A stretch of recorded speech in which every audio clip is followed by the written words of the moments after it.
గుణశేఖర్ గారు. సార్ నమస్కారం అండి. అలాగే అలాగే అందరికీ నమస్కారం అండి. మళ్ళీ మరొకసారి దిల్ రాజు గారికి, దామోదర్ ప్రసాద్ గారికి థ్యాంక్స్ చెప్తున్నాను. అలాగే ఇక్కడికి విచ్చేసిన వాళ్ళందరికీ కూడా చాలా చాలా థ్యాంక్స్. సో యూఫోరియా ఇది యాక్చువల్గా అందరూ కొత్త వాళ్ళతోటి ఆల్మోస్ట్ 90% కొత్త వాళ్ళు ఉన్నారు. ఒక 10% మాత్రం 1-2 సినిమాలు చేసి ఇప్పుడు అప్కమింగ్ స్టేజ్లో ఉన్నవాళ్ళు. సో వాళ్ళందరితోటి అంటే కథను బేస్ చేసుకొని చేయాలనే సంకల్పంతో దీన్ని దాదాపు ఒక సంవత్సరంన్నర క్రితం మొదలుపెట్టాం. 6 months ఒక ప్రీ ప్రొడక్షన్ అంతా చేసి వర్క్షాప్లన్నీ చేసి ఇప్పుడు మీకు పరిచయమైన వీళ్ళందరినీ కూడా ఆడిషన్స్ ద్వారా సెలెక్ట్ చేసి వాళ్ళందరినీ కూడా వర్క్షాప్స్ కండక్ట్ చేసి షూటింగ్ చేయడం జరిగిందండి. ఇంకా అంటే ఇప్పటికి 60% అయింది, ఇంకా 40% బ్యాలెన్స్ ఉంది. సో అందుకని ఇది టూ ఎర్లీ సినిమా గురించి ఎక్కువ చెప్పడానికి. ఇది యాక్చువల్గా ఫస్ట్ అసలు యూఫోరియా అనేది ఇంకా జనంలోకి రీచ్ అవ్వలేదు. సో ఒక్కసారి యూఫోరియా అంటే ఏంటి పరిచయం చేద్దాం అనే ఉద్దేశంతో ఈ గ్లిమ్స్ని ఇంట్రొడ్యూస్ చేయడం జరిగిందండి. సో ప్రస్తుతానికి అది. సార్ గుణశేఖర్ గారు, సార్ అంటే ఇప్పటివరకు ఒక historical stories and high budget combinations movies, టెక్నికల్గా హై స్టాండర్డ్స్ ఉన్న మూవీస్ చూసాం మీ నుంచి. ఫస్ట్ యూఫోరియా గ్లిమ్స్ చూడగానే మీరు ఇంత కాంటెంపరీ సబ్జెక్ట్ని డెలివరీ చేస్తారని ఎక్స్పెక్ట్ చేయాలి. అంటే విజువల్స్ కానీ ఇప్పుడు ఎవ్రీడే న్యూస్లో చూసే కంటెంట్ అంతా గ్లిమ్స్లో కనిపించింది. ఈ మత్తు పదార్థాలు కానీ, ఈ నైట్ పార్టీస్, లేకపోతే బిగ్గెస్ట్ ఇష్యూ మన ఇండియా ఫేస్ చేస్తున్న బిగ్గెస్ట్ ఇష్యూని అడ్రస్ చేస్తున్నారు. ఎక్కడైనా మన కలకత్తా ఇష్యూ చూసాం, ఎంత ఇండియా మొత్తం రగిలిపోయింది. సో మీరు అంటే బాలరామాయణం తర్వాత మళ్ళీ ఇంతమంది కొత్త వాళ్ళతో పనిచేయటం ఇదే ఫస్ట్, ఇదే తర్వాత ఇదే ఎలాంటి ఎక్స్పీరియన్స్ ఉంది? అంటే ఏమి అంటే ఒక సామాజిక బాధ్యత కనిపిస్తుంది సినిమాలో. మీరు మత్తు ఈ పదార్థాలు ఇవన్నీ కనిపిస్తున్నా సరే ఒక సోషల్ ఇష్యూని అడ్రస్ చేశారు కదా. మీరు ఎంతవరకు ఈ సబ్జెక్ట్లోకి వెళ్ళటానికి ట్రై చేశారు? అట్ ద సేమ్ టైం ఏంటంటే ఇలాంటి సబ్జెక్ట్తో ప్రయత్నం చేయాలన్న థాట్ ఎక్కడి నుంచి స్టార్ట్ అయింది మీకు? అదే అండి, ఇందాక దిల్ రాజు గారు చెప్పినట్టు నా మొదటి సినిమా లాఠీ కూడా ఆల్మోస్ట్ చాలామంది కొత్త వాళ్ళతోటే చేశానండి. ప్రశాంత్ కూడా ఫస్ట్ తెలుగు సినిమా అదే, అప్పుడే తమిళ్లో కూడా వస్తున్నాడు. సో అంటే ఇది యాక్చువల్గా కొత్త వాళ్ళతో చేద్దామా పాత వాళ్ళతో చేద్దామా అనే కాన్సెప్ట్ కాదండి. అంటే ఈ కథ నన్ను చాలా చాలా ఇన్స్పైర్ చేసింది. సో నాకు అంటే మేజర్గా ఒక 2 సంఘటనలు బాగా మూవ్ చేశాను నన్ను. సో వాటిని ఇన్స్పిరేషన్గా తీసుకొని కథ రాయటం మొదలెట్టాక కేవలం ఆ 2 సంఘటనలే కాదు, ప్రతి వారం అలాంటి సంఘటనలు జరుగుతూనే ఉన్నాయి ఈ రోజున మీరే అన్నట్టు సొసైటీలో. సో ఇది అంటే కరెక్ట్గా చెప్పదగ్గ కథ ఇప్పుడు నీడ్ ఆఫ్ ది అవర్ అనిపించింది. సో అలా అదే సంకల్పంతో కథ రాయటం జరిగాను. అదే రాస్తున్న కొద్దీ నేను బేస్ చేసిన ఈ 2, బట్ ప్రతి జరిగే దాంట్లో ఇదే సిమిలారిటీగా ఇలాగే జరుగుతున్నాయి. సో దాంతో నాకు ఇది రైట్ టైం ఈ కథను ఇప్పుడు తీయడానికి అనిపించి ముందు ఎప్పుడు ఫ్యామిలీతో షేర్ చేసుకుంటాను. సో ఫస్ట్ నీలిమతో చెప్పగానే తను బాగా అంటే కరెక్ట్ అయిన అంటే సోషల్ సినిమా కోసం మీరే అన్నట్టు దాదాపు రుద్రమదేవి, శాకుంతలం ఒక 10 years అయిపోయింది ఈ రెండింటికే. సో మళ్ళీ సోషల్ చేస్తున్నప్పుడు ఇది చాలా బాగుంది నాన్న, బాగా స్ట్రైకింగ్గా ఇప్పుడు తీయాల్సిన సబ్జెక్ట్, దట్టు యూత్ కంప్లీట్గా అంటే యూత్కి చెప్పాల్సిన ఒక కథ అనిపించింది. సో అని వాళ్ళు కూడా చాలా ఇన్స్పైర్ అవ్వటం. సో దాంతో రాస్తున్నప్పుడు వాళ్ళు కూడా కథలో పార్టిసిపేట్ చేయటం, వాళ్ళ పర్స్పెక్టివ్, ఓకే ఇప్పుడున్న గర్ల్స్ కానీ బాయ్స్ కానీ వాళ్ళ మెంటాలిటీ, వాళ్ళ మైండ్ సెట్ ఎలా ఉందో వాళ్ళు నాతో మళ్ళీ డిస్కస్ చేయటం. సో ఇలాగా ఈ కథని తయారు చేసి అప్పుడు ఆడిషన్స్ మొదలుపెట్టి అంటే టోటల్గా క్యారెక్టర్కి ఎవరు సూట్ అవుతారో వాళ్ళే. నాకు ఇందాక మీరు దిల్ రాజు గారు పరిచయం చేశారు అడ్డాల చంటి కొడుకని. నాకు అడ్డాల చంటి కొడుకని కూడా తెలియదు. వచ్చాడు, బాగుండి అతని కళ్ళే చాలా బాగా నచ్చాయి. అతను నేను విలన్ క్యారెక్టర్గా అనుకున్నాను. అలాగే విఘ్నేష్, తను యూఎస్లో చాలా మంచి యూనివర్సిటీలో చదివాడు యాక్టింగ్ కోర్స్ కూడా. సో తన్ని యాక్చువల్లీ ఫస్ట్ జూమ్లోనే ఆడిషన్ చేయడం జరిగింది. తర్వాత అతను ఇండియాకి వచ్చిన తర్వాత మళ్ళీ ఒక 2-3 ఆడిషన్స్ తోటి అలాగా ఇందాక నీలిమ చెప్పినట్టుగా వీళ్ళందరూ కూడా క్యారెక్టర్స్ని బాగా అంటే ముందు బాగా వాళ్ళు కథకు కనెక్ట్ అయిపోయారు. అరే ఇది బాగుంది సార్, ఇదని చెప్పి ఇప్పుడు జరుగుతుంది ఇదే, మా ఫ్రెండ్స్ ఇదే, మా ఫ్రెండ్స్ బ్యాచ్లో ఇది జరిగింది సార్, మా పక్కింట్లో జరిగింది, ఇవన్నీ వాళ్ళు చాలా రిలేట్ అయిపోయారు. రిలేట్ అయిపోయి వాళ్ళందరూ డెపిక్ట్ చేసిన విధానం కూడా అంటారంటే అంటే ఏదో ఒక సినిమాటిక్గా కాకుండా వెరీ రియలిస్టిక్ వేలో వాళ్ళు పోర్ట్రేట్ చేయడం జరిగింది. సో అది ఒక అప్డేటెడ్ వర్షన్ కనిపిస్తుంది సార్ మీలో ఈ సినిమా చూసిన తర్వాత. ఒక సింబల్ ఒకటి కనిపిస్తుంది, స్టాప్ రేపింగ్ అని, ఒక హ్యాండ్ సింబల్.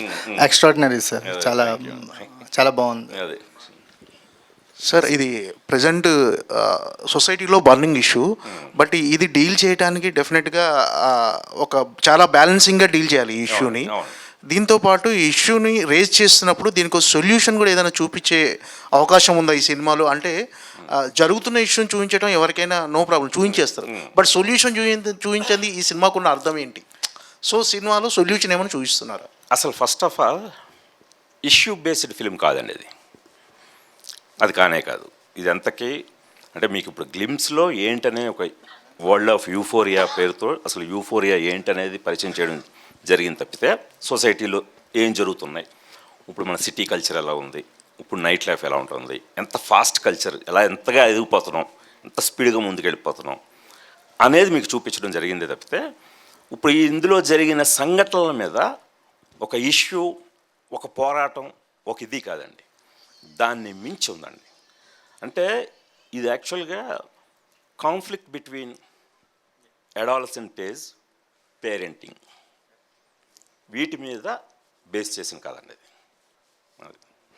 ఇది మీ స్టైల్ ఆఫ్ మేకింగ్ కాదు కదా సార్, ఫస్ట్ టైం మీరు ఇలాంటి అటెంప్ట్ చేస్తారు అంటే ఒకటేనండి, నేను ఎప్పుడు నాకంటూ ఒక స్టైల్ ఉందని అనుకోను, కథను బట్టే నా స్టైలు అడాప్ట్ అవుతుంటుంది. సో ఈ కథకి ఇలా కావాలి, ఇప్పుడున్న యూత్ వాళ్ళ మైండ్ సెట్కి తగ్గట్టుగా స్టోరీ టెల్లింగ్ కానీ, నెరేటివ్ కానీ, విజువల్స్ కానీ, డైలాగ్స్ కానీ, ఇవన్నీ కూడా ఈ కథ ఇప్పుడు కుర్రాళ్ళ మీద తీస్తుంది కాబట్టి వాళ్ళకి తగ్గట్టుగా డిపిక్ట్ చేయడం జరిగింది తప్పితే ఇది నా స్టైల్ ఇప్పటివరకు ఉన్న స్టైల్ని మారుద్దాం అలా ఏమీ అనుకున్నది కాదండి. అంటే అంటే మీకు ఇప్పుడు ఒక హిట్ అనేది ఒక కమర్షియల్, అంటే ఒకప్పుడు గుణశేఖర్ గారు అంటే ఒక బిగ్గెస్ట్ కమర్షియల్ డైరెక్టర్, అంటే మీకున్న ఈ ప్రజెంట్ టైంలో మీకు ఒక కమర్షియల్ హిట్ అనేది కావాలి సార్ డెఫినెట్. అంటే ఇది ఒక రకంగా ఒక ఎక్స్పెరిమెంట్, ఒక రిస్క్ అని ఏమైనా అనిపించలేదు ఇలాంటి సబ్జెక్ట్ చూస్ చేసుకున్నప్పుడు? అండి నాకు తెలిసి దీన్ని మించిన కమర్షియల్ సబ్జెక్ట్ ఇంకోటి లేదనిపించింది. ఎందుకంటే ఇప్పుడు జనంలో వచ్చిన మార్పు కంటెంట్ ఓరియంటెడ్. అందులో సూపర్ స్టార్ ఉన్నాడా, న్యూ కమర్ ఉన్నాడా, తెలుగా, మలయాళమా, హిందీయా, బౌండరీస్ ఏమీ లేవు. మీరు మంచి కంటెంట్, స్ట్రాంగ్ కంటెంట్, జెన్యూన్గా చెప్పండి అని ఇప్పుడు వాళ్ళు ఎన్నో ప్రూవ్ చేశారు. ఆ సపోర్ట్ తోటే నేను ఈ కథను నమ్మి దీనికి కూడా ఇప్పుడు మా ఓన్ ప్రొడక్షన్ ఇది, బడ్జెట్ కూడా ఎంత పెట్టుకోలేదండి. అంటే కథ అంటే అంత పొటెన్షియల్ నేను దీంట్లో చూశాను. ఇది చాలా కమర్షియల్గా ఉంటుంది, చాలా పెద్ద కమర్షియల్ సక్సెస్ అవుతుందనే అంత నమ్మకంతో తీయడం జరిగిందండి. సార్ మీ నుంచి మొన్నటి వరకు శాకుంతలం వరకు గుణ టీమ్ వర్క్స్ నుంచి వచ్చాయి మీ బ్యానర్ నుండి. ఇప్పుడు చూస్తే గుణ హ్యాండ్మేడ్ ఫిలిమ్స్ అని పెట్టారు. అంటే బ్యానర్లో ఆ చేంజ్ అయింది, టీమ్ వర్క్స్ తీసేసి హ్యాండ్మేడ్ ఫిలిమ్స్ అని పెట్టారు. అంటే ఇప్పుడు టెక్నాలజీ ఏ రేంజ్కి వెళ్ళిపోయాం, ఏఐకి వెళ్ళిపోయాం, ఆర్టిఫిషియల్ ఇంటెలిజెన్స్. ఏ రోజుకి ఎంత మనం టెక్నికల్గా అడ్వాన్స్డ్ అయిపోయినా సరే ఏ రోజుకైనా చేతి కార్మికులకి ఉన్న విలువ ఎప్పుడు పోదు, దాని వాల్యూ దాందే, ఒక క్రాఫ్ట్స్మెన్షిప్కి. అలాగే నాకు ఈ పర్టికులర్ కథని చాలా ఆర్గానిక్గా, చాలా ఇదిగా చెప్పాలనిపించింది. అంటే దీంట్లో ఎటువంటి మీకు అన్ని రియలిస్టిక్ లొకేషన్స్, మీకు సీజీలు కూడా ఉండవండి. అంటే ఈ కథను బట్టి మీకు ఆల్మోస్ట్ 0 సీజీ అయి ఉంటుంది.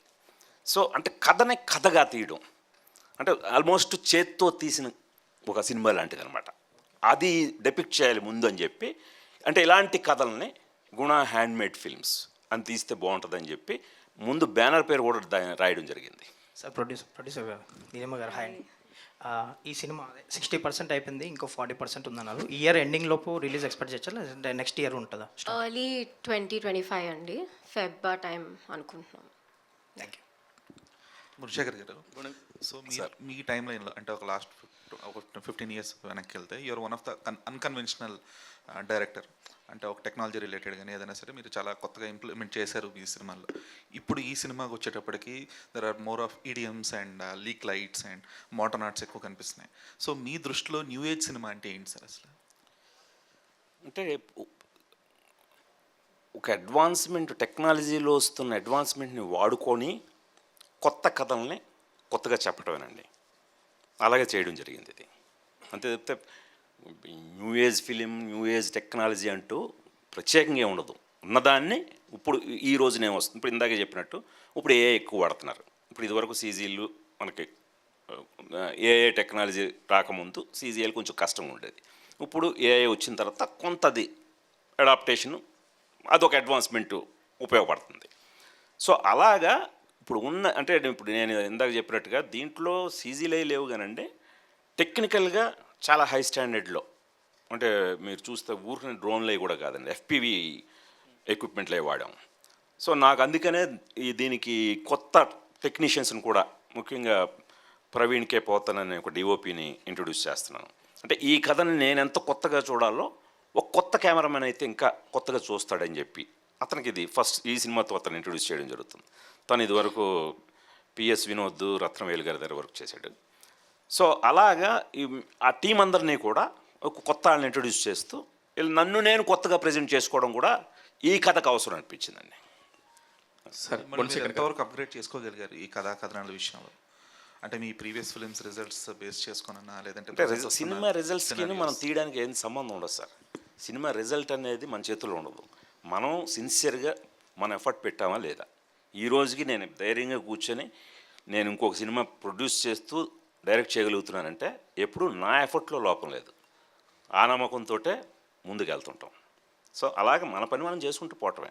రిజల్ట్ అనేది జనం ఇస్తారు, వాళ్ళకి నచ్చితే చూస్తారు, నచ్చకపోతే తిరస్కరిస్తారు. దాన్ని బట్టి కొత్త పాటలు నేర్చుకొని ఇంకా కొత్తగా ఏం చెప్పాలి, ఇంకా జనాలకి ఏమి ఆశిస్తున్నారు, ఇంకా ఎంత కొత్తగా చెప్పాలనే ప్రయత్నంలో ముందుకు వెళ్ళానండి. సార్ గుణశేఖర్ గారు, ఇక్కడ సార్ సార్ సార్ ఒక పక్క చిరంజీవి గారు, మహేష్ బాబు గారు పెద్ద పెద్ద సినిమాలు, పెద్ద పెద్ద స్లామ్, అట్లాగా ఒక చార్మినార్ సెట్ చూడాలన్నా, ఒక మధుర మీనాక్షి టెంపుల్ చూడాలన్నా, అరే గుణశేఖర్ గారి సెట్కి వెళ్తే సరిపోతుంది అన్నంత పెద్ద యుఫోరియా ఉండేది మీకు, రైట్? అలాంటి టైంలో ఇప్పుడు మీరు ఒక కొత్త వాళ్ళతో అంటే ఇప్పుడు మీలాంటి వాళ్ళకి ఒక 25 ఏళ్ల కిందట వేరు, కానీ ఇప్పుడు ఎలా అనిపిస్తుంది సార్ ఆ వేరియేషన్? చాలా బాగుంది సార్. వీళ్ళందరితో పనిచేస్తుంటే మళ్ళీ నన్ను నేను కొత్తగా జనాలకు ఇంట్రడ్యూస్ చేసుకుంటున్నంత ఆనందం ఉంది, అంత ఎనర్జీగా ఉంది. నిజంగా అదే యూఫోరిక్ ఇప్పుడు ఫీల్ అవుతున్నాను నేను. ఎవ్రీడే అసలు షూట్ చేస్తుంటే మామూలు ఉత్సాహంగా లేదు. ఇంకా ఇప్పుడు 40% బ్యాలెన్స్ ఉంది. ఈ కుర్రాళ్ళకు కొందరికి గెడ్డాలే పెరగాలి, అంటే వాళ్ళకి టీనేజ్ పార్ట్, ఎడాల్సెంట్ ఏజ్ పార్ట్ తీయడం జరిగింది. వాళ్ళ కొద్ది టైం ల్యాబ్స్లో గెడ్డాలు అవి పెరగాలన్నమాట. దానికోసం వెయిట్ చేస్తున్నాను, లేకపోతే ఆ 40% కూడా తీసేసేవాడిని. అంత ఉత్సాహంగా ఎప్పుడెప్పుడు షూట్ చేద్దాం, ఎప్పుడెప్పుడు, ఎందుకంటే ఆ ఇది వేరండి. ఇది ఇచ్చే ఎనర్జీ కానీ యూఫోరియా అనేది నిజంగా నాకు చాలా చాలా ఇంట్రెస్టింగ్ ఉందండి. సూపర్. అయితే ఫస్ట్ మన గ్లిమ్స్ చూసినప్పుడు సార్, ఫస్ట్ షాట్ అంటే ఏదో తీసుకోగానే ఒక డ్రగ్ తీసుకోగానే అమ్మాయి అలా వెళ్ళినట్టు, యాక్చువల్లీ మీకు నాకు తెలిసి అలవాట్లు లేవు వీటికి సంబంధించి. అంటే వీటికి సంబంధించి మీరు ఎవరి ద్వారా అంటే ఎలా తెలుసుకున్నారు? ఈ పిల్లలు ఏమైనా చెప్తున్నారు? ఏదైనా ఈ రోజుల్లో R&D అండి, రీసెర్చ్ అండ్ డెవలప్మెంట్, దేనికైనా సరే. సో అలాగే అంటే మనకి ప్రతిదీ అలవాటు ఉండాల్సిన అవసరం లేదండి. మిస్టరీలు కూడా తెస్తాం ఇప్పుడు, అలానే మనకి తెలిసిన జాబ్ అని కాదు కదా. సో అలా ప్రతిదీ తెలుసుకొని ఒక డ్రగ్ అడిక్ట్స్ తాలూకు మైండ్ సెట్ అలా ఉంటుంది. దట్టు ఇప్పుడు తెలుసుకోవడానికి ఎక్కువ వీలుంది. యూట్యూబ్లో అవి చూస్తే చాలా స్టన్నింగ్ విజువల్స్ ఉన్నాయి. ఇంకా యాక్చువల్గా అయితే నేను తీసిన 60%లోనే మీకు ఆల్మోస్ట్ 2 minutes దగ్గర చూపించారండి. యాక్చువల్గా ఈ దీంట్లోనే మీకు 4-5 minutes చూపించే అంత మెటీరియల్ ఉంది నా దగ్గర. అంటే అంత ఇంట్రెస్టింగ్గా అంత కంటెంట్ ఉందండి. యాక్చువల్లీ ఇది కరెంట్ అఫైర్ కాబట్టి అందరికీ కూడా కనెక్ట్ చేసుకునే ఒక వెసులుబాటు కూడా ఉంది కథలోకి ఈజీగా మనం అవును. తీసుకెళ్లే అవును, అవును. అంటే యుఫోరియా అనగానే రకరకాల అర్థాలతో వాడుతుంటారు సార్. అవును. ఆడు పిచ్చి పిచ్చిగా యుఫోరియా వచ్చిన వాళ్ళ బిహేవ్ అవును, చేస్తున్నాడు అవును, అవును. అంటే ఏదైనా ఎక్స్ట్రీమ్ లెవెల్కి వాడతాం మనం అవును, అవును, యుఫోరియా. అవును, correct. అందుకని ఈ యుఫోరియాలో కూడా మీ టైటిల్ చూస్తే అది ఫామ్ లేదు అన్నట్టుగా ఉండినట్టు కరెక్ట్ అండి, కరెక్ట్. అంటే మీ యుఫోరియాలో ఏముండబోతుంది? అంటే ఎగ్జాక్ట్ యూఫోరియాకి మీనింగ్ నేను ఈ కథ కనుక్కొని పెట్టిందండి భావోద్వేగాలు, ఒక అతి భావోద్వేగాలు, ఎక్స్ట్రీమ్ ఎమోషన్స్. ఒక అదుపు చేసుకోలేని భావోద్వేగాలు, అదుపు చేసుకోలేని ఉల్లాస ఉత్సాహాలు, యూఫోరియా. గుణశేఖర్ గారు సార్. సార్ ఇక్కడ హాయ్ సార్. సార్ గ్లింప్స్ చూస్తే డిఫరెంట్ ఉన్నాయి, అంటే మీ నుండి ఎక్స్పెక్ట్ చేయలేదు. మీ ఫిల్మోగ్రఫీ చూస్తే అందు నుంచి ఇలా వస్తాయి అనుకుని షూట్ చేసింది. కానీ ఇప్పుడు ఏది చెప్పినా సమాజంలో మీరు పేరెంటింగ్ గురించి డిస్కస్ చేస్తున్నాను స్టోరీ అంటున్నారు. పేరెంటింగ్ పిల్లలని ఇప్పుడున్న సిచ్యువేషన్స్ భయంకరంగా ఉన్నాయని అందరికీ తెలుసు, కానీ అది మనం బయటికి ఎక్స్ప్లోర్ చేయలేకపోతున్నాం. ఏదో సోషల్ మీడియాలోనే ఎక్కడో చూస్తారు, కానీ ఇలాంటి సోషల్ ఫార్మేట్, సినిమా ఫార్మేట్లో ఎక్కువగా చూడలేరు. పేరెంటల్ ఇష్యూ ఇవి ఉంటాయి. సో మీరు ఎంత చెప్దామన్నా, సోషల్ మెసేజ్ ఎంత చెప్దామన్నా 70% 30% అంటే ఆ క్యారెక్టర్కి ఇంట్రడ్యూస్ చేసేటప్పుడు క్యారెక్టర్ యొక్క ఆర్క్ చూపించడానికి వస్తుంది. సో ఇది నెగిటివ్ ఎక్కువ వెళ్తాయి కదా. మీరు ఎంత లాస్ట్లో ఒక 10 minutes 15 minutes చెప్పినా సరే ఈ నెగిటివ్ ఇవన్నీ ఎక్కువ వెళ్తాయి కదా, సమాజంలో ఎలా ఉంటుందండి? అంటే ఫస్ట్ ఆఫ్ ఆల్ నేనైతే ఇది మెసేజ్ అయితే చెప్పదలుచుకోలేదండి. ప్రీచింగ్ అసలు ఉండదండి. అంటే మనల్ని మనం ప్రశ్నించుకునేలా ఉంటుంది. ఎడవలసిన ఏజ్ అనేది 13 to 19 years. ఆ టీనేజ్ చాలా అంటే ముఖ్యమైన దశ. మనం ఆ దశలో మన చదువు సంస్కారాలే మనల్ని ఒక వ్యక్తిత్వ వికాసం వైపు ఒక నిర్మింపజేస్తాయి. అదే మన జీవితం. అక్కడ మనం ఏదైతే తయారవుతామో అదే మన రెస్ట్ ఆఫ్ లైఫ్.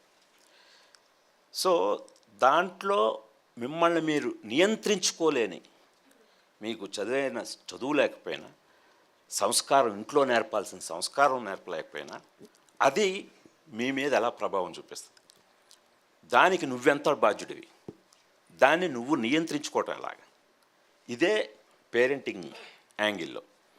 సో మన జీవితంలో మనం ఎన్నో గోల్స్ ఉండొచ్చు. ఇప్పుడు పిల్లలు విననంత అడ్వాన్స్డ్ అయిపోవచ్చు. మన జనరేషన్లో కంట్రోల్ చేయదగ్గ పిల్లలు కాదు ఇప్పుడు. బట్ అయినప్పటికీ పేరెంటింగ్ అనేది చాలా చాలా అవసరం ఆ దశలో. అట్ ది సేమ్ టైం ఇప్పుడు మన పాత జనరేషన్లో పేరెంట్స్ కంటే ఇప్పుడు స్వేచ్ఛ పేరిట, వాళ్ళకి ఫ్రీడమ్ పేరిట, ఫ్రెండ్లీ నేచర్ పేరిట ఎక్కువ స్వేచ్ఛనిచ్చేస్తున్నారు. అది కరెక్ట్గా వాడుకోవట్లేదు. అది మితిమీరిపోతుంది. ఆ మితిమీరిపోయినప్పుడు మన సంస్కారంగా మన మంచి ఫ్యామిలీలోనే మంచి విద్యాబుద్ధులు ఉన్న కుటుంబంలోనే పుట్టిన వాళ్ళు కూడా తప్పుదారి, ఇప్పుడు ఏదైతే మనం చెప్తున్నామో అది కంట్రోల్ చేసుకోకుండా తప్పుదారి పట్టినప్పుడు మామూలు ఎఫెక్ట్ అవుతుంది. అతను ఒక్కడే కాదు, చుట్టుపక్కల ఉన్న వాళ్ళందరిది, ఆ కుటుంబానిది, ఆ చుట్టుపక్కల ఉంది, at the same time society. ఆ ఇంపాక్ట్ సొసైటీ మీద కూడా పడుతుంది. సో ఇలాగా ఇంక్లూడింగ్ సొసైటీ కూడా ఒకసారి ఇది కదా జరుగుతుంది అంటే మనం ఇప్పుడు ఎంతో ఎదిగిపోతున్నాం. భారతదేశం బ్రహ్మాండం పెరిగిపోతుంది, యువత చాలా అద్భుతంగా పెరిగిపోతుంది. సో కల్చర్ పెరిగిపోతుంది, మితిమీరిన కల్చర్ ఇంకా పెరిగిపోతుంది, స్వేచ్ఛ పెరిగిపోతుంది. వీటి మధ్య నియంత్రణ అనేది, చదువు సంస్కారాలు అనేది మనకి ఇంట్లోంచి చెప్పాలి. సో ఈ కాన్సెప్ట్లో మనం ఎక్కడికైనా వెళ్ళొచ్చు. ఇది మనం దాటకూడదే, ఇది కదా మన బాధ్యత అని ఎవరికి వాళ్ళ బాధ్యతను గుర్తు చేసేలా ఉంటుంది తప్పితే ఇది అని నేను ఎవరికి ఉపదేశించరండి. ఒకసారి అర్థంలా పెడతాను, అది రిఫ్లెక్ట్ అవుద్ది, అది మనల్ని మనం చూసుకున్నట్టు ఉంటుంది సినిమా అంతే. సో ఈ కథ రాయడానికి మీకు ఇన్స్పిరేషన్ ఏంటి? అంటే ఏమైనా కొంచెం చూసిన ఇన్సిడెంట్స్ ఏమైనా ఉన్నాయా, లేదు అంటే లేదు ఏదో చెప్పాను, టోటల్ ఫిక్షన్? 2 చాలా భయంకరమైన ఇన్సిడెంట్లు, వాటిని ఇన్స్పిరేషన్గా తీసుకున్నాను. అదే రాసేటప్పుడు ఆ 2 నన్ను డ్రైవ్ చేసే రాయడానికి. బట్ రాయడం మొదలెట్టాక ఎవ్రీ వీక్ జరుగుతున్నాయి. ఇక్కడ జరుగుతున్నాయి, ముంబైలో జరుగుతున్నాయి, పూణేలో జరుగుతుంది, కోల్కతాలో జరుగుతున్నాయి, ప్రతి చోట ఎవ్రీ వీక్ జరుగుతున్నాయి. సో అప్పుడు నాకు అమ్మో ఇది కేవలం 2 ఇన్సిడెంట్లని బేస్ చేయడం కాదు, మీరు చూస్తే వీటిలోనే కొన్ని విజువల్స్లో కూడా కొన్ని సిమిలారిటీస్ కనబడతాయి. సో మీకు ఇప్పుడు డే టు డే మనం చూస్తున్న న్యూస్ల్లో కానీ జరుగుతున్న సంఘటనలు కూడా మీరు ఫాలో అవుతున్నప్పుడు. సార్ ఇంకోటి ఇందులో రేప్ కల్చర్ అనేది మెన్షన్ చేశారు, స్టాప్ రేప్ కల్చర్ అనేది. సో బేసిక్గా rape culture is something which is normalised. అంటే ప్రస్తుతానికి మన సమాజంలో ఇంకా కొంచెం ఈ మానవంగ సంస్కృతి అనేది ఇంకా అంతగా అసలు దాని సంస్కృతి అని వాడమాకండి ఆ పదం. సో రేప్ కల్చర్ అనే మీనింగ్ అది మానవంగ సంస్కృతి, ప్రాపర్ అనువాదం. సో ప్రస్తుతానికి సమాజం ఇంకా ప్రతిఘటిస్తుంది రేప్ అనేది. ఎప్పుడు కాదు, ఎప్పుడు ప్రతిఘటించాలండి, అంటే భవిష్యత్తులో ఏమవుతుంది ఎప్పటికైనా. సో దాన్ని మీరు అట్లా రేప్ కల్చర్ అనేది మెన్షన్ చేయడం వల్ల సో దాన్ని మీరు దీనికి ఈ కథను పరంగా లేదండి, అంటే ఇంతకు మించి ఎక్కువ నేను డిస్కస్ చేస్తే రివీల్ చేసినట్టు ఉంటాయి. సార్ మీ లాఠీ సినిమాకి నేను చాలా ఫేవరెట్ సార్. Thank you. మా నాన్నగారు ఆ సినిమాకి తీసుకెళ్ళాడు అనుకోకుండా చిన్నప్పుడు నేను. సో అందులో రఘువరన్ ఎంట్రీ షాట్ ఉంటుంది సార్, అది చాలా అద్భుతంగా ఉంటుంది. ఇప్పటి వరకు నేను ఎన్నో సినిమాలు చూస్తుంటాను కానీ అలాంటి విలన్ ఇంటరాక్షన్ ఇంతవరకు చూడలేదు. సో అలాంటి సినిమాని రిలీజ్ చేసే ఆలోచన ఏమైనా ఉందా సార్? దాని నిర్మాత మేడికొండ మురళీకృష్ణ గారు, ఆయన అడుగుదాం. ఓకే. ఇంకోటి సార్, ఇలాంటి యుఫోరియా అనే కథ రాయాలంటే చాలా గట్స్ ఉండాలి సార్. సో ఒక వ్యక్తిగా కంటే డైరెక్టర్గా ఒక మానసిక సంఘర్షణ అవసరం దానికి. సో ఈ కథ రాసే టైంలో మీరు పడ్డ మానసిక సంఘర్షణ ఏంటి సార్? నాకు తెలిసి గట్స్ కంటే టైం కావాలండి. దాని మీద కూర్చొని ప్రాపర్ టైం స్పెండ్ చేసి దానికి ఎంత టైం కేటాయిస్తే ఎంత న్యాయం చేయగలుగుతాం అంత టైంని కేటాయించగలిగాను. ఇప్పటితో ఇంకా అయిపోలేదండి, ఇప్పటికీ ఇంకా చెక్కుతూనే ఉన్నాను. తీసే వరకు, రిలీజ్ వరకు చెక్కుతూనే ఉంటానండి. మ్యామ్, సో ఒక దశలో తండ్రి పిల్లల్ని నడిపిస్తారు, ఆ తర్వాత పిల్లలు తండ్రిని నడిపిస్తారు. ఇప్పుడు ఈ సినిమా చూస్తుంటే మీ డాడీని మీరు నడిపిస్తున్నారు అన్నట్టు అనిపిస్తుంది. That's very sweet of you to say that అండి. బట్ ఎప్పటికీ ఆయనే మమ్మల్ని నడిపిస్తున్నారు. అంటే ఈ సినిమా విషయంలో మీరు తీసుకున్న శ్రద్ధ, అంటే ఒక ఉమెన్ పాయింట్ ఆఫ్ వ్యూలో కథ చెప్తున్నారు కదా, సో మీరు ఎంత ఫీల్ అయ్యారు ఈ కథను తెర మీద తీసుకున్నారు? So when he first handed me the script only, దాన్ని ఒక విమెన్ పర్స్పెక్టివ్లో చదవటం చాలా ఇంపార్టెంట్. సో నేనే కాదు, మా సిస్టర్ యుక్త కూడా తన ఏజ్కి తగ్గట్టు how she felt about it అవన్నీ చాలా ఓపెన్గా మేము డిస్కస్ చేసుకున్నాం. And wherever we felt that you know it was not agreeable మేము చెప్పేవాళ్ళం. సో ఆయనకు కూడా హీ అండర్స్టూడ్, ఓకే సో ఈ ఏజ్ గ్రూప్ పర్స్పెక్టివ్ ఇది, డిఫరెంట్ ఏజ్ గ్రూప్స్తోని ట్రావెల్ చేస్తారు ఆయన.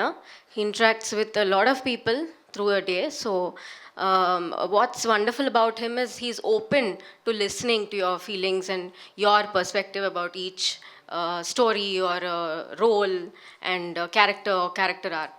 So alaga baga it was a collaborative thing. Thank you అండి. Thank you so much. Neelima గారు, అంటే గుణశేఖర్ గారి నుంచి ఇలాంటి సినిమాని ఎక్స్పెక్ట్ చేయలేము. ఆ గ్లిమ్స్ రిలీజ్ అయ్యేదాకా గుణశేఖర్ గారు ఎన్నో సూపర్ హిట్స్ ఇచ్చారు. ఈ టైప్ ఆఫ్ సినిమాని సొసైటీకి ఒకటి ఇస్తారనేది సో ఇప్పుడు ఈ గ్లిమ్స్ చూసిన తర్వాత అర్థమవుతుంది. దానికి కారణం మీరే కాబట్టి. సొసైటీకి ఓట్లేదు సార్, జనాలకి ఇస్తున్నాను. జనాలకే ఇస్తున్నా, జనాల్లో ఉన్న సొసైటీలో ఉన్న జనాల కోసం చూడడానికి మీరు రెడీ చేశారు అది. సో ముఖ్యంగా నీలిమ గారు దీనికి ఇన్పుట్స్ ఏమి ఇచ్చారు సార్? అంటే యూత్లో మీరు తాతకు దగ్గులు నేర్పడం అనేది అవసరం లేదనుకోండి, ఇప్పుడు నేర్పాలి. ఇప్పుడు ఈవెన్ తాత అయినా సరే దగ్గులు నేర్చుకోవాల్సిందే. నీలిమ గారి నుంచి ఎలాంటి ఇన్పుట్స్ తీసుకున్నారు? అవి ఈ సినిమాలో మీ కథలో ఎంతవరకు ఇన్కార్పొరేట్ చేయాలి? అదే తను చెప్పినట్టు ఇందాక చెప్పింది కదా, అంటే వాళ్ళ పర్స్పెక్టివ్లో ఈవెన్ 1-2 సందర్భాల్లో అయితే తను కన్విన్స్ కూడా కాలేదు కొన్ని ఇన్సిడెంట్లకి. సో చాలా ఫైట్ చేసింది. అసలు ఈ క్యారెక్టర్ ఇలాగా యాక్సెప్టబుల్ కాదు అని బాగా ఫైట్ చేసింది. సో నేను దానికి లేదు, ఇప్పుడున్నది ట్రూ టు ద స్టోరీ చెప్పాలనుకుంటున్నాను. చాలా అంటే వెరీ హార్డ్ హిట్టింగ్ ఉంటుంది చాలా వరకు స్టోరీ నరేషన్ కూడా, ఇన్సిడెంట్స్ అవి కూడా. సో అవన్నీ తను డే టు డే తను చూస్తూ, తను పేపర్లు చదువుతూ, తను ఉన్న దీంతో తెలుసు తనకి. బట్ అయినప్పటికీ ఇది ఎంత హార్డ్ హిట్టింగ్గా చెప్పాలా, చెప్తే ఇది యాక్సెప్టబులా అన్నప్పుడు దాన్ని యాక్సెప్ట్ చేయటానికి సపోర్టింగ్గా ఏమేమి చేయొచ్చు అలాంటివన్నీ చేసి మళ్ళీ వినిపించేవాడిని. అప్పుడు ఇది ఈవెందో చాలా చేదుగా ఉంది ఇది, బట్ ఇంత చేదు దాన్ని కూడా కరెక్ట్ ఇది చెప్పి తీరాల్సిందే, అలాగ తను కన్విన్స్ అయిన సందర్భాలు ఉన్నాయి. సార్ అంటే మనం రోజువారీ చూస్తున్నాం సంఘటనలు, రక్తం మరిగిపోతుంటుంది, స్పందించాలనుకుంటాం, సొసైటీలో ప్రతి ఒక్కరు కూడా ముందుకు వచ్చి చెప్పాలనుకుంటున్నారు. కానీ మీకు ఉన్నటువంటి మాధ్యమం, సినిమా మాధ్యమం ద్వారా చెప్తే అది ఇంకెక్కువగా రీచ్ అయ్యే సందర్భం కూడా ఇదే కాబట్టి దీన్ని ఎంచుకున్నారు. సో రెండోది అంటే దానికి ఒక్క చిన్న సారీ ఫర్ ద ఇంటరప్షన్ అండి. దానికి ఎగ్జాంపులే నేను ఈ మన హైదరాబాద్లో చాలా అన్ని రియలిస్టిక్ లొకేషన్స్ అండి. మేము ఏ లొకేషన్కి వెళ్ళినా ఏంటి మనం తీయబోయే కంటెంట్ ఏంటి అడుగుతారు. కొన్ని గవర్నమెంట్ లొకేషన్స్ అండి, అంటే వెరీ సెన్సిటివ్ లొకేషన్స్ కూడా. అసలు ఎవరు పర్మిషన్లు, అసలు మీరేంటి సినిమా షూటింగ్ పర్మిషన్ అడుగుతారేంటి అని ఆశ్చర్యపోయి, నేను కంటెంట్ ఇది అని చెప్పిన వెంటనే need of the hour sir మేము ఇస్తాం తీసుకోండి అని ఫస్ట్ టైము వాళ్ళు గవర్నమెంట్ సపోర్ట్ ఇచ్చి లొకేషన్లు ఇచ్చిన సందర్భాలు ఉన్నాయండి ఈ కథకి. అదే గవర్నమెంట్ చాలా డిపార్ట్మెంట్స్ కూడా గతంలో వచ్చినటువంటి సినిమాల్లో చిన్న డ్రగ్ సంబంధించినటువంటి సీన్స్ కనబడ్డా అబ్యూజ్ చేసిన వాళ్ళకి నోటీసులు ఇవ్వడం మనం చూసాం, మన వార్తల్లో కూడా మేము కూడా రాసిన సందర్భాలు ఉన్నాయి. ఇది ఒక సొసైటీకి అంటే యువతలో జరిగేటువంటి ఇష్యూలు యువత ద్వారా చెప్పే ప్రయత్నం చేస్తున్నారని దాకా చెప్పడం జరిగింది. మరి అలాంటి ఇష్యూస్ని ఇప్పుడు గవర్నమెంట్ దీన్ని బయటకు వచ్చిన తర్వాత ఎలా ఇంకా 40% బ్యాలెన్స్ షూటింగ్లో ఇప్పుడు ఇదే గవర్నమెంట్ సైడ్ నుంచి చాలా అద్భుతమైన సపోర్ట్ ఉంది సార్. అదే ఇప్పటివరకు అసలు ఎవరు చేయని లొకేషన్లు వాళ్ళు మనకు షూటింగ్ కూడా ఇవ్వబోతున్నారు. ఆల్రెడీ చేసినవి కొన్ని, ఇంక చేయబోయేవి కూడా. అంటే వాళ్ళు ఇప్పుడు తెలంగాణ యాంటీ నార్కోటిక్స్ బ్యూరో వీళ్ళు కానీ వీళ్ళందరూ అసలు ఈ కథ చాలా కరెక్ట్, అంటే need of the hour sir, దీన్ని మీరు చాలా పవర్ఫుల్గా చెప్తున్నారు, మీకు ఏం కావాలి అని పూర్తి సపోర్ట్ ఇవ్వడం జరుగుతుందండి. గుణశేఖర్ గారు sir, sets, CG works, star cast లేకుండా సినిమా తీశారు, గుణ హ్యాండ్మేడ్ ఫిల్మ్స్. ఎస్ సార్, ఈ ఎక్స్పీరియన్స్ ఎలా ఉంది సార్ చాలా రోజుల తర్వాత? చాలా ప్రశాంతంగా ఉంది. ఎందుకంటే మన భవిష్యత్తు ఇంకోటి చేతిలో ఉండదు, మన చేతిలో ఉంటుంది. ఇప్పుడు మనం తీసిన తర్వాత మళ్ళీ మధ్యలో ఇంకోటి చేతిలోకి వెళ్ళి వాడు బాగా చేయాలి వర్క్, వాడి క్వాలిటీ బాగుండాలి, వాడి క్వాలిటీ బాగోపోయినా అది మళ్ళీ నా మీదే పడుతుంది. సో ఇవన్నీ పడుతుంటాం. ఇది ప్రాసెస్ ఆఫ్ ఫిల్మ్ మేకింగ్, ఇవన్నీ పడాల్సిందే. దానికి ఎంతెంత టైం కావాలో అంతంత టైం పెడతాం. బట్ ఈ పర్టికులర్ సినిమాకి అయితే అది చెప్పాను కదా, షూట్ అండ్ రిలీజ్ అనమాట, అంతే. ఇన్ బిట్వీన్ వేరే ఎవడు ఉండడు, నేనే. గుణజన్, ఇండస్ట్రీలో ఒక పని చేసేటప్పుడు నచ్చిన వ్యక్తులకి స్టోరీ నరేట్ చేస్తుంటాం. అట్లా మీరు మీ నచ్చిన వ్యక్తులకి ఎవరికైనా స్టోరీ నరేట్ చేశారా? అంటే స్టార్స్ కావచ్చు, ఇంకెవరైనా కావచ్చు, వాళ్ళ అప్లాజ్ ఏమైనా వచ్చినాయి అన్న? నేను అలా స్టార్స్ కదా చెప్పలేదండి.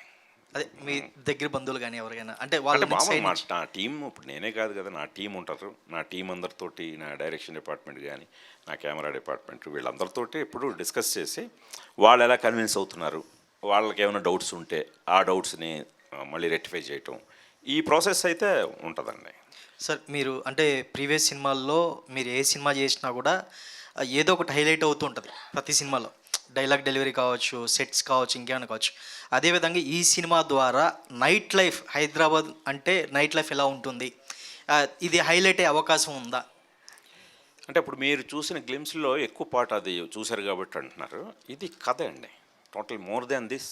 ఇది జస్ట్ మీకు ఒక ఇది చూపించానంతే. మోర్ దాన్ దిస్ చాలా హార్డ్ హిట్టింగ్ స్టోరీ ఉందండి. ఈ స్టోరీయే చాలా డామినేట్ చేస్తుందండి. సార్ గుణగారు, సార్ సార్ మీ ఆఫీస్కి వచ్చిన ప్రతిసారి కూడా ఎప్పుడు మీరు సినిమా తీస్తున్నా సరే దానికి సినిమాకి సంబంధించిన ఒక స్కల్ప్చర్ అంతా అక్కడ నీట్గా ఆర్డర్లో ఉంటుంది. పొరపాటున మీకు కూడా మీకు మాకున్న పరిచయం తోటి అది ఇక్కడ అండి, ఇక్కడ అల్లు అర్జున్ ఇక్కడికి వచ్చి నించుంటాడు, ఇక్కడ అనుష్క ఇలా వస్తారు, రాణా ఇలా ఉంటాడని ఇలా అన్ని చెప్తూ ఉంటారు. యుఫోరియాకి ఒకవేళ మీ ఆఫీస్కి వస్తే ఏముంది సార్ చూపించడానికి? మొత్తం పుస్తకాలు ఉన్నాయండి. పుస్తకాలు, న్యూస్ పేపర్లు, R&D books, files, GOs, government GOs, అంతకుముందు ఇచ్చిన తీర్పు ఫైల్స్, అన్ని జడ్జిమెంటల్, అంటే రీసెర్చ్ అండ్ డెవలప్మెంట్ సంబంధించినంత ఉంది.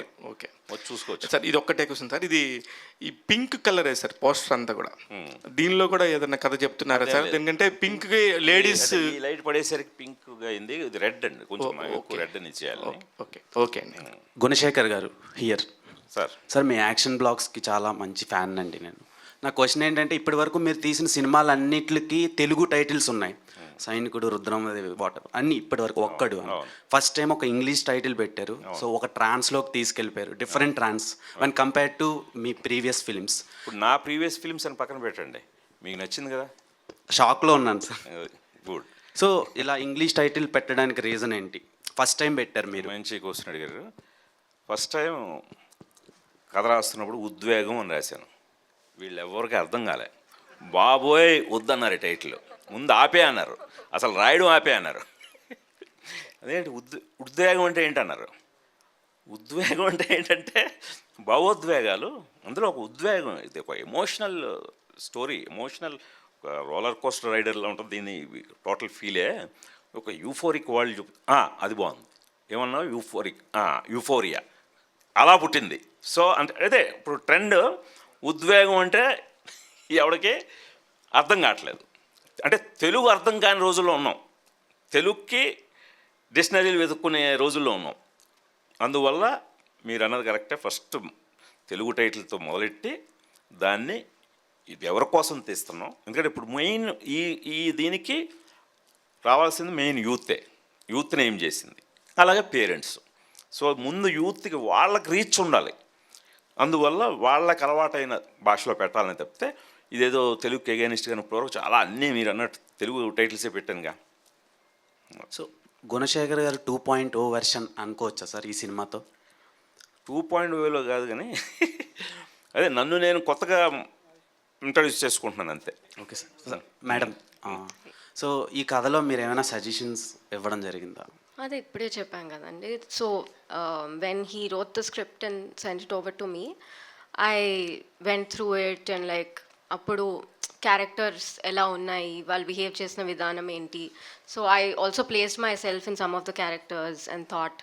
సో చాలా తర్వాత నేను ఆల్మోస్ట్ దీనికి ఒక 15 వెర్షన్లు రాశాను.